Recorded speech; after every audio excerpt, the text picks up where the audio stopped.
Moving on to our third plenary session, Accelerating Circular Economy in Apparel and Textile, the Role of Policy.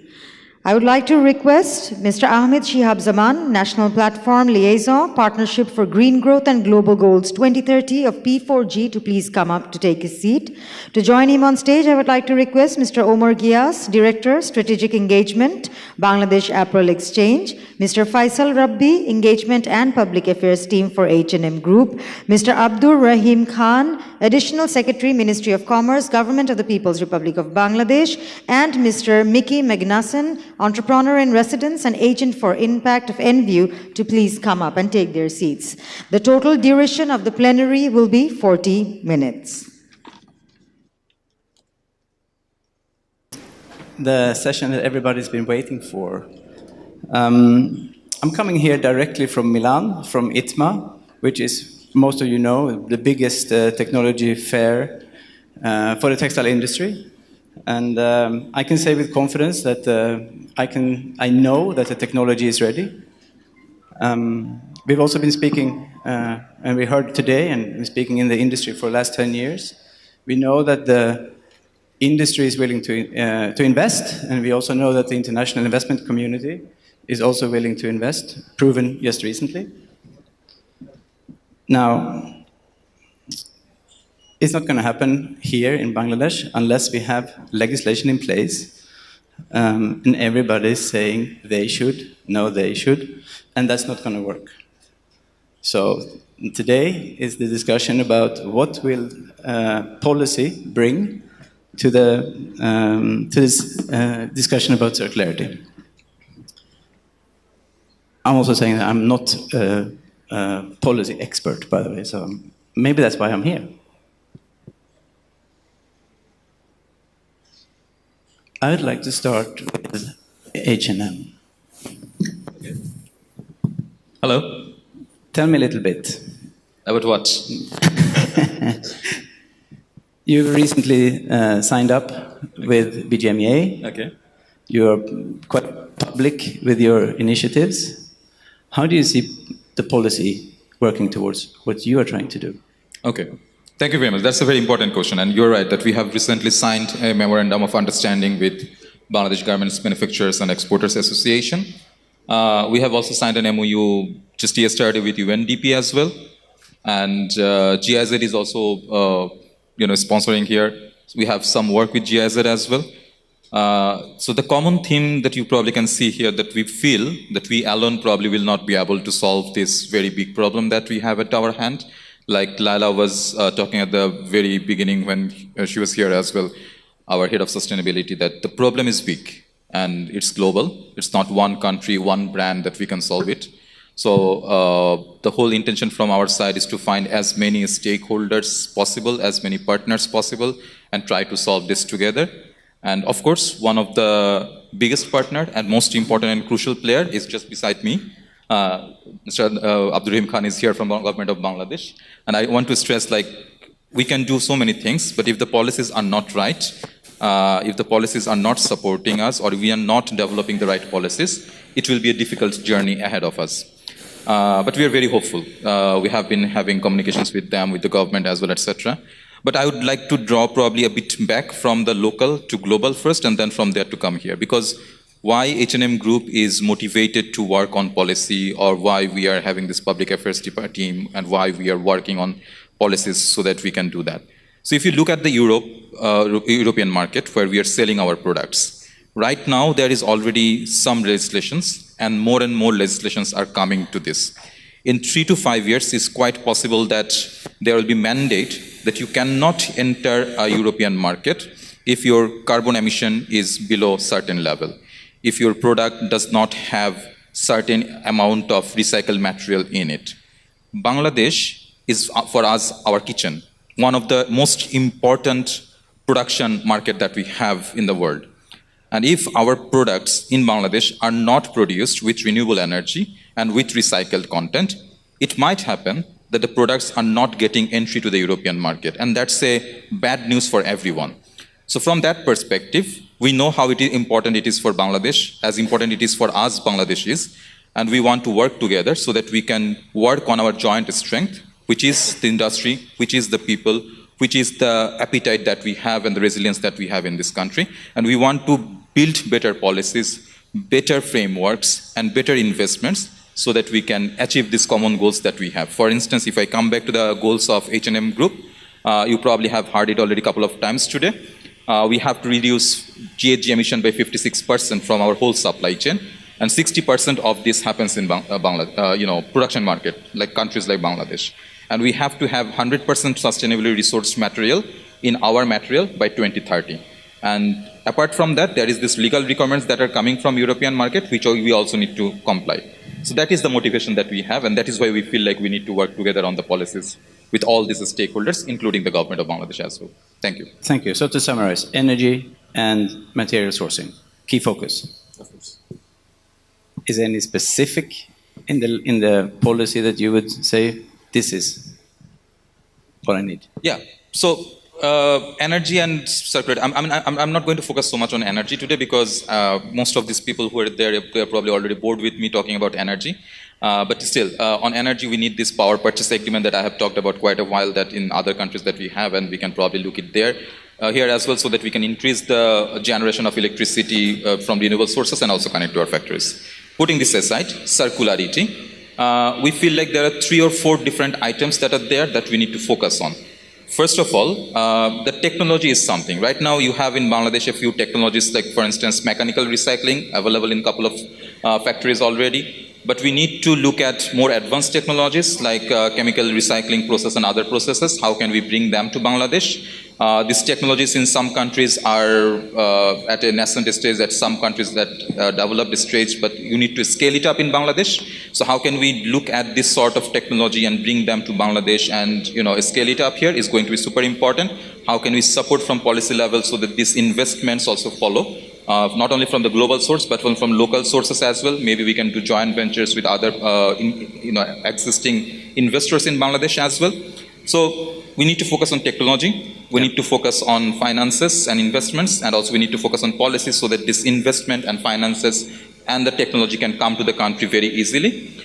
And of course, the last piece of the puzzle probably, that we know that Bangladesh is the biggest source of pre-consumer cotton waste in the world.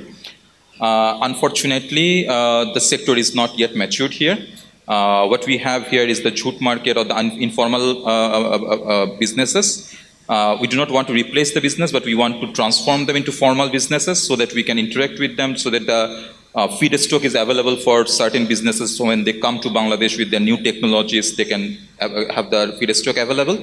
If we can solve these small bits and pieces and the puzzles together, probably we'll have the full puzzle as well solved. So that's the expectation that we have. Clear. Thank you. Mr. Abdul Rahman Khan. Now, sorry? Yeah. Sorry. There's been a lot of legislation discussion. There's a lot of policy discussion. We understand that it's not something that you can do by yourself. So my question is, what specifically can we help you with? Sorry, what specifically? Can we help you with in developing a circular policy? Well, thank you. Let me begin with the point that when we talk about business, what comes first in mind is profitability. All right. And when we talk about circularity in textile or apparel, then, as far as the policy intervention is required, in Bangladesh, probably we are just in the beginning. All right. Globally, of course, there is this concept is maybe not much aged, but also not new. So, when business comes to the government, then we go for a set of policy. And if you look back to the policy document like 8, which is kind of guiding tool for a 5-year term development process, the circularity has given importance, and the policy support is ensured that the business will be supported from the government to work in line with the circularity approach. And this is why, if you see, we have in recent time some regulations passed by the parliament, and of course dealt by the Minister of Environment and Climate Change Affairs. So I'm not going in detail to mention the names of the acts, but what I can say you that it has created an architecture where the industry can initiate its production process in a certain manner. This is why in apparel industry, if I talk about RMG in Bangladesh, see, our RMG is heavily focused to cotton materials. But in the global market, it is not. In the global market, it is around 70% or 75% is man-made fiber. And also, our industry is not still ready to handle with the circularity approach, probably for two things. One is technology, the advanced technology we need in the industry to transform present industry into a circular kind of thing. Second is, access to finance. Here I want to mean is that if you see in the global market, Bangladeshi products are not high-end products. So that basically refers the financial strength of the industry in this country, where we need to also, intervene or facilitate financing so that both technology and entrepreneurship can take this forward in line with the global demand. I like to stop by saying circularity has got its own branding. See, if you go to a shop or circularity has its own branding, and Bangladesh by the time has a branding in the RMG. So now is the time to actually link these two branding to maximize the portion in the global market Bangladesh we have. Because though we are second largest exporter in the global market, but in terms of number, the difference between first and second is huge. Meaning we have, the potential is there, and probably circularity in textile can make a breakthrough to minimize this gap. So I just came from a talk with a few of the industry players in this country, and one of the things that they're saying is that it's also a big export of textile waste. Yes, we do export textile jute, we call, textile waste. A large amount of textile jute being exported. The reason is that the industry is not ready to consume this amount of textile waste. But the RMG leaders used to discuss that if this circularity is in place, then we probably need to import textile jute from other countries. Because the demand will go up, and probably now we have 3 metric ton a day or a month, our textile waste. I cannot recall the exact number. It is per year, 440 million tons per year. So this is a huge number, and also you can say if you see the global demand is not huge. So probably the policy now support the export of textile waste, but in times I hope that we will ready to accommodate our policy to import textile waste from other countries for our industry. Thank you. Omar. I think you have an initiative that might have an influence here. Can you tell us a little bit about it? Yeah, so I would like to start from the point that 440 million tons of textile waste is generated in Bangladesh apparel industry in every year. From the 440 million tons, only 5% of them are recycled, and mostly these are recycled after exporting to India.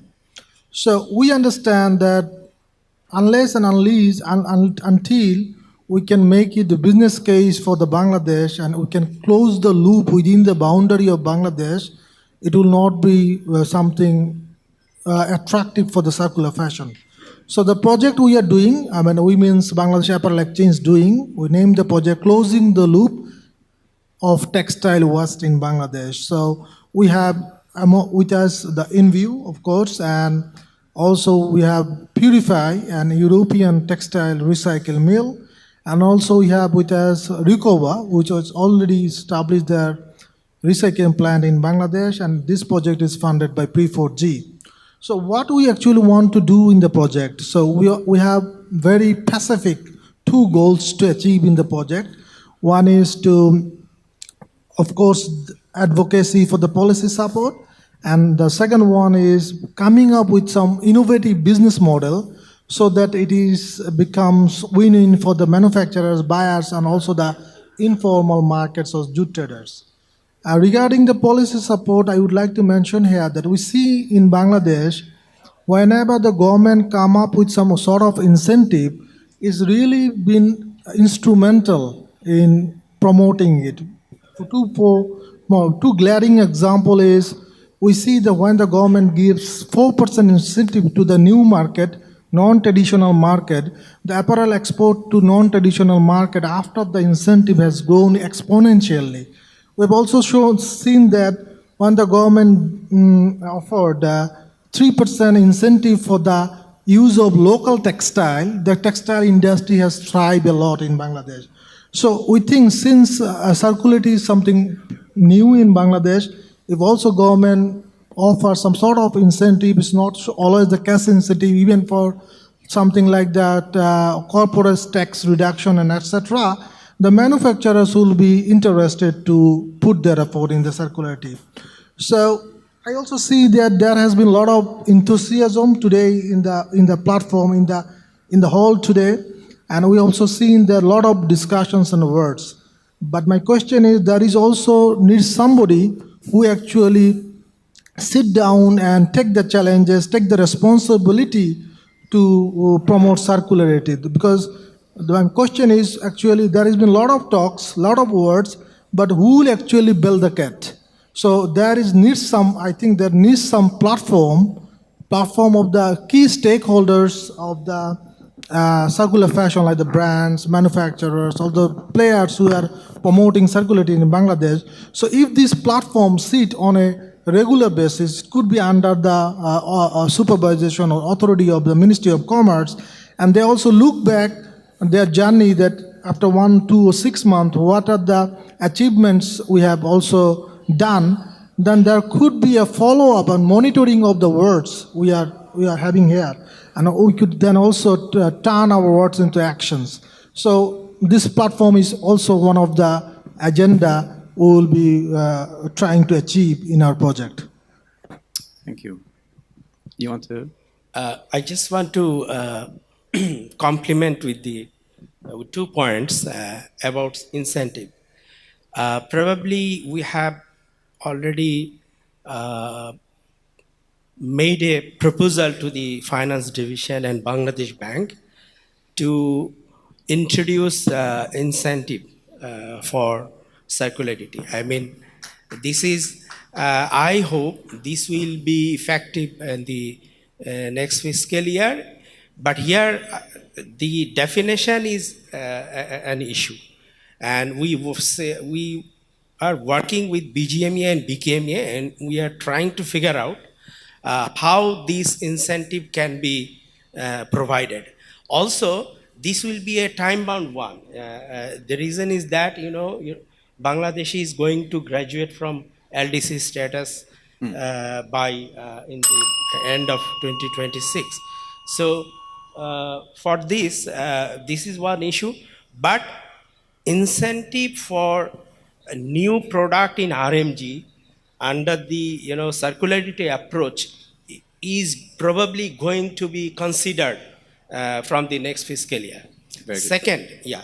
Second, about the platform, Ministry of Commerce is going to initiate a project, with UNIDO, to create a circular economy guideline for apparel sector in particular. And this is also going to, we will initiate by July this year. So these two things, from the Ministry of Commerce, will definitely help to create a platform, the point he has referred, and definitely create a motivation and awareness among the industry. And we will, of course, by this try to link our global market. Thank you. That's great. And it's also a good bridge to the UNIDO. So you're famous for supporting collaborations and partnerships. Would you tell us a little bit? Thank you very much. I would like to congratulate the organizer, and also thanks to organizer for inviting UNIDO to speak on behalf of UNIDO in this platform. Yes, supporting and promoting that collaboration is one of the areas where UNIDO has been working. Purpose of working, promoting collaboration is to ensure that supportive for sustainable industrial development. UNIDO has been maintaining diversified portfolio, and we are very much active in the area of circular economy. You just heard from Honorable Additional Secretary about a project, which I am coming in my next point. One of our flagship program is Switch to Circular Economy Value Chain. It's a global project, global projects for selected countries. It will focus on 3 important value chain. One is textile and garments, another is plastic and packaging, and the last one is ICT and electronics. It is funded by the European Union and Government of Finland. We will conduct 2 pilots under the project. In Bangladesh, it is focused on textile and garments. One is with bestseller, the Danish clothing. The other one is colleague sitting here, H&M. Both of them will look for the textile recycling. Danish bestseller will focus on the traceability part, and the H&M was, in addition to textile, that is blended textiles waste, they will also look onto ethical and traceable supply chain of PET. And of course, coming to your point for the promotion one, UNIDO recognizes that platform is an important area, and that it is a supportive, it requires a supportive landscape in Bangladesh. And under the project, UNIDO will focus on policy, that capacity building, finance, and awareness raising. And it will done through its partner. As I mentioned, 2 pilots will be done through H&M and Bestseller. In addition to we have several other partners, Chatham House for the policy one.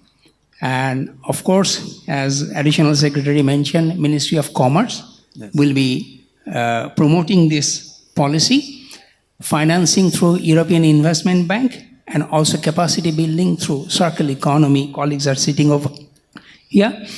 And we are in support of we think that the forming a platform in Bangladesh will be beneficial. It has a multifocal benefits. For example, it can serve as a forum for bringing all stakeholders to discuss about the challenges and promoting a solution for the circular fashion.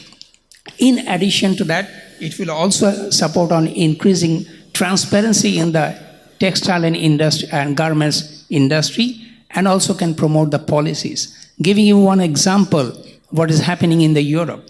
There is a European stakeholder platform for circularity that has demonstrated a successful one, where policy development are presented and emergent issues are discussed among the wide range of stakeholders. For Bangladesh, such a platform in the textile sector would be helpful, but it has to be ensured that other stakeholders, such as informal platforms, informal stakeholders, women entrepreneurs, are part of this platform. That platform scope and purpose of the platform should be clearly defined. For example, whether it will work as a primary discussion point or it will help as an advisory support to the government, or it will have decision-making functions. All these things, and the platform can accelerate the momentum that has started on circularity for the textile industries in Bangladesh. Not only that, if the platform and the circularity can show the success, there is a wide market, huge market. Bangladesh can get benefit of that. It will also encourage other sector, for example, plastics, agriculture sector, to adopt circularity in Bangladesh. I will stop here. Okay, very good. Thank you. I look forward to see the output, of course. Thank you. Shihab, P4G. Right. Tell us. Yeah. So P4G has a partnership here in Bangladesh as a closing gap on the textile waste. Before here, we had this partnership with the same kind of partnership in Kenya. And the success story in Kenya really encourages us to work in Bangladesh, as Omar was mentioning that only the 5% of waste are being recycled in the textile industry. So through this partnership, we are trying to create a value chain of high quality and high volume of waste. This partnership will also introduce the modern equipment and technology which will be used to post-production and to recycle it into virgin waste, virgin fiber. So the entire project aims not only to the waste management, but it also create the new jobs in the market, and it will also prevent the textile waste into leaking the environment. So that was the entire partnership plan. So I think the summary here is that we're all trying to prove the business case, that the technology is ready, the investment will come, to the policymakers. So it's a little bit also up to the industry to show, and to the policymakers to stay attuned and listen and adopt. Maybe I take the opportunity to just add one last point. Rahim Bhai was mentioning about the finances and everything. So I just wanted to mention some of the things that has been already discussed in the morning session. For instance, from H&M Group, we have been investing in Italy for this small solar park so that we can produce our own electricity for our own operation. If we can do that in Italy, we can probably do this in Bangladesh as well if that is needed. I don't know. It depends on a lot of things. It depends on the legal policies, etc. But most importantly, it depends that for circularity, if you have to have something here, if some technology has to come here, if some investment wants to come here, probably you want to ensure the feedstock is available. Because you have the highest number of cotton waste in Bangladesh, but right now there is no formal supply chain. There is no way to know whether I'll be able to get every bit of it in my production or not, because the amount may sound a lot, but when you think about the overall supply chain, it probably is not enough. So how can we get that? So we need to ensure the informal supply chain is becoming formal and the feedstock for this sort of circular businesses are available. And you see policy in that? And exactly. And that's where the policy can play a role so that this becomes available for the investment to continue in Bangladesh. I think that's a great end of the session. Gentlemen, thank you very much. Just one very quick point. I have mentioned about the incentive, just to avoid the understanding, because we have some friends from press and media, that it is not decided that circular economy product is going to have the incentive from the next fiscal year. There will be a renaming of existing incentive under the RMG we call new product. So this new product, we are working together to figure out, to define and to include this circular approach. So please, my friends from media and press, because I don't also like to see next day a headline that is going to enjoy the incentive. Thank you. Understood. All right. Clear. Media, did you get it? All right. Thank you very much. Appreciate it. Thank you very much, gentlemen. I'd like to request you to stand together for another photograph, please.